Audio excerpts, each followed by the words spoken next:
Coucou tout le monde, aujourd'hui on se retrouve pour une deuxième vidéo avec Nawel, la gagnante de Koh Lanta. Arrête de rigoler, elle commence déjà à rigoler. Je m'attends au pire, j'ai peur. Là, c'est un jeu inédit sur la chaîne YouTube Boomker. C'est un qui est la plus, qui est le plus. Donc là, c'est le jeu des problèmes, on va dire. Qui est le plus têtu, qui est le plus chiant, on va dire. Ouais. Là, tu vas répondre à tout. Je veux pas de langue de bois. Tu as toujours tes 3 jokers que tu n'as pas utilisés pendant l'interview. Ils sont toujours là, donc si tu as envie d'en balancer un, tu en balances un sans souci. Ok. Et puis, on va voir si tu es honnête. Allez. Je suis toujours honnête. Ouais, c'est vrai que tu es toujours honnête. Et c'est pour ça que j'arrive pas à la piéger en fait. Allez. Qui a été le plus têtu pendant l'aventure Koh Lanta? Le plus, ou la plus. Oui, ou la plus, le ou la. Le plus têtu ou la plus têtue, je dirais Alexandra. Ok. Alexandra, elle est têtue, Alexandra. Il faut y aller. Ouais. Ouais, Alex. Ok, ça marche. Je t'aime, Alexandra. Ouais, on vous aime tous de toute manière.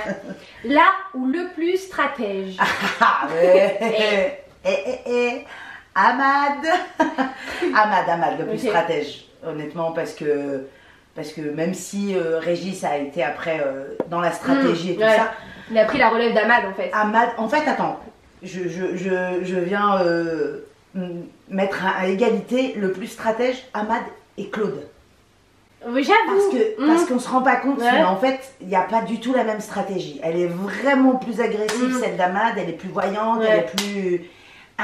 Okay. Alors que Claude, c'est beaucoup plus subtil, beaucoup plus fin, ça se fait derrière avec le sourire tranquillou, gentil. À la Claude quoi. Sans problème avec le sourire, la pêche, donc les deux sont plutôt pas mal. Ok. Le ou la plus faux cul durant l'émission? Là ça se complique. Alors je te dirais, le ou la plus faux cul, je te dirais, enfin, le faux cul n'est pas, pour moi, je te dirais, n'est pas approprié. Celui ou celle qui m'a le plus étonné pendant la diffusion par rapport à ce que j'ai vécu, c'est Sam. Okay. C'est-à-dire que Sam, il parlait pas beaucoup quand on était sur l'île. Et en fait, on a découvert plein de choses en off, en ITV et tout ça. Et, parce qu'en ITV, il balance un peu. Ça balance grave. Et donc du coup... Donc c'est pour ça que je dirais pas faux cul, mais enfin voilà, c'est celui où en tout cas j'ai découvert le plus de choses à travers l'écran par rapport à l'aventure. Ok. Là ou la plus capricieux? Tu peux dire capricieuse? Capricieuse, oui, du coup. C'est Inès. Ok, c'est pourquoi Inès. Bah parce que pour moi, tu sais, elle avait son petit confort avant, et puis du coup, au début en tout cas, il y avait pas mal de petits trucs sur lesquels elle aimait bien, et c'était difficile à s'y mettre, etc. Mais c'est très vite passé, mais pour moi, ouais, je dirais Inès. Ouais. Ok. Là où le plus feignant? C'est Benoît. T'as pas réfléchi? Il est pas feignant, mais en fait... Tu vois, c'est là où les termes, en fait, pour moi, sont pas appropriés. Mais dans l'aventure, en tout cas, que j'ai connue au début, celui qui avait le plus de mal à gérer la faim, la fatigue, etc., qui faisait que, bah, forcément, en termes d'énergie, bah, c'est compliqué de pouvoir te donner à fond sur l'île. Donc, voilà, on va dire le moins productif. Ok, le terme est plus adapté. Voilà. Exactement. J'aime bien que tu remodifies mes petits termes, j'adore. Exactement. Le ou la plus combatif, ou combative du coup? C'est Claude. Ouais. Allez, c'est vraiment... Claude et Sarah en bataille. Sarah. Il n'y a pas de fatigue qui soit. Elle en a tellement combatif qu'elle y a laissé sa santé, et c'est pour ça qu'elle s'est fait sortir. Donc entre les deux, je dirais peut-être Sarah. Sarah. Ok. Le ou la plus râleur ou râleuse? Moussa. Ça venait du cœur là. Moussa il râle tout le temps, il est jamais content de tout. Mais ça se fait toujours dans un bon délire, dans une bonne ambiance. Et quoi que Claude il râle aussi. Il râle pas mal. Hein. Les harpons qui sont pas bien, ça qui est pas bien et tout. Tout soit carré et tout. Mais sinon je dirais Moussa. Ok. Le plus drôle ou la plus drôle? Tu vois, moi, celui qui m'a fait bien rire, c'est Régis. Ah ouais? Ok. Ah ouais, non, Régis, c'est vraiment marrant. Moi, on s'est tapé des super délires avec Régis. Et puis, il est hyper il accepte vachement bien la charriade. Ouais. Donc du coup, moi j'adorais. Ah bah oui, toi faut pas, hein, pour charrier t'es là, hein. Non, Number one. J'aimais bien rigoler avec Régis, ouais. Qui a le plus le sens de l'orientation durant l'émission? Donc, pas toi, parce qu'elle perd ses boussoles. Il y a pire. Je tiens à dire, avec une boussole, il y en a qui se trompent. Ouais, c'est vrai, c'est vrai. Je pense Théoura et Claude. Ok. Ouais, je pense Théoura et Claude. Les deux héros du coup. Ouais, même Sam, je pense qu'il avait un bon sens de l'orientation. Ouais. Maintenant, après, ça s'est pas mis à l'épreuve. Le seul qu'on a vraiment vu à l'épreuve à l'orientation, c'était Claude. Donc forcément, c'est celui qui arrivait à s'en sortir. Qui aidait un petit peu les autres. Vas-y, le guide touristique, c'est de Paris. Exactement, c'était un petit peu ça. Ouais, c'est ça. Mais je dirais Claude, ouais. Ok. Qui est la personne qui cherchait le plus à faire du buzz? Qui était entre on et off de la caméra, qui cherchait à faire du buzz, être devant les caméras en fait. Personne. Qui était pas pareil, ouais. Ouais, personne, parce que on n'est pas. En tout cas, moi, je sais pas si c'est mon côté un peu naïf qui est sur. On cherche pas à être devant la caméra parce qu'en fait les caméras elles sont tellement tout le temps là. Ouais. On est tout le temps devant les caméras. De toute façon, il y a tout le temps et après on a nos moments où on est en ETV et donc du coup où on est pris à part et on est seul, mais j'ai pas trouvé moi qu'il y avait une personne qui cherchait à être plus devant la caméra que l'autre, au contraire. Ouais. Arrivé à un moment, t'essayes plus d'esquiver la caméra en disant je suis fatiguée, j'ai pas envie de parler, je suis fatiguée, j'ai pas envie de parler. Ok. Mais non, je dirais personne. Ok. Qui est le ou la plus calme? J'ai vu là, t'as essayé de sourire là. Non, j'étais en train de réfléchir. Le ou la plus calme. Non, c'était Théoura. Ouais. Ah ouais. Zen attitude, sagesse à mort et tout, dans toutes les circonstances. Pisse. Ouais, puis il est trop pisse. Ouais, je dirais Théoura. Le ou la plus bavarde. Ah, j'étais bien bavarde. Ouais, toi, je parle bien. J'aimais bien parler avec Alex, avec Inès et tout. Donc on était. Jessica aussi. Oui. Quand on était entre nous et tout, on aimait bien parler et tout, mais.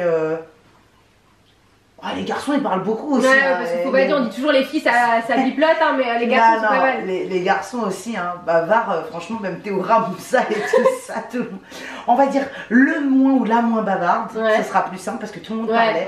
C'était Eric, Sam, c'était eux qui parlaient le moins. Parce que même avec Charlotte et tout, ça parlait vachement moins. Donc, cette question était plus adaptée. J'adore celle qui va me noter, qui va me faire les questions pour la prochaine interview parce que je réadapte. Tu réadaptes, tu jauges. Qui est la personne qui a été le plus en manque de nourriture? Qui a le plus subi ce manque? Je pense que c'est Benoît. De ce que moi en tout cas j'ai vu, parce que après j'ai pas vu le reste, mais celui qui a été le plus en difficulté, qui a le moins bien géré la nourriture, c'est Benoît. Ouais, ça a été très compliqué pour lui parce que c'est un gars, il était hyper performant, il était hyper bon sur les épreuves et compagnie et tout. Et franchement, sur la nourriture, il avait besoin de son carburant. Hein, c'est ça. Et quand il n'avait pas son carburant, c'est pour ça. Tu as même voulu une fois lui donner ta part, j'ai vu. Oh là là, elle est généreuse. Parce qu'à ce moment-là, moi je n'éprouvais pas encore déjà le manque comme lui. Et j'avais surtout pas envie qu'il arrête parce que du coup je me suis dit ça ce serait dommage. Et puis en plus on perdrait un super élément. Donc voilà, mais sinon celui qui a en tout cas moi j'ai ressenti qu'il avait le plus galéré, c'était qu'il l'a le plus exprimé, c'est Benoît. Ok. Et celui qui a eu le plus de mal avec le manque de sommeil? Je sais pas. Ouais, non en fait tout le monde s'adapte. Ouais, je crois que tu sais, tu te réveilles, tu dors pas vraiment. Hein. Celui que j'ai vu le moins dormir c'est Sam. Ah ouais? Ah ouais, tu te réveilles la nuit, il est comme ça, tu te réveilles faire pipi, il est comme ça. Tu te réveilles à côté du feu. Un hibou le mec. Tu te réveilles à côté du feu, il est comme ça. Il y a de la pluie, il est comme ça. Il était toujours réveillé. Il est toujours au taquet et tout. Donc je crois que celui que j'ai vu le moins dormir, en tout cas, c'est ça. Ok. Et le ou la plus impulsive durant le jeu? Ouais, c'est Inès. Comment elle a encastré Claude, comment Moussa, comment elle l'a engueulé. Ouais, c'était la plus impulsive dans ses propos. Après, il y avait toujours, bien sûr, ça redescendait, mais sur le moment là. Claude, il est pas mal aussi en question d'impulsivité. Hein. C'est juste qu'ils n'ont pas spécialement tout le temps montré.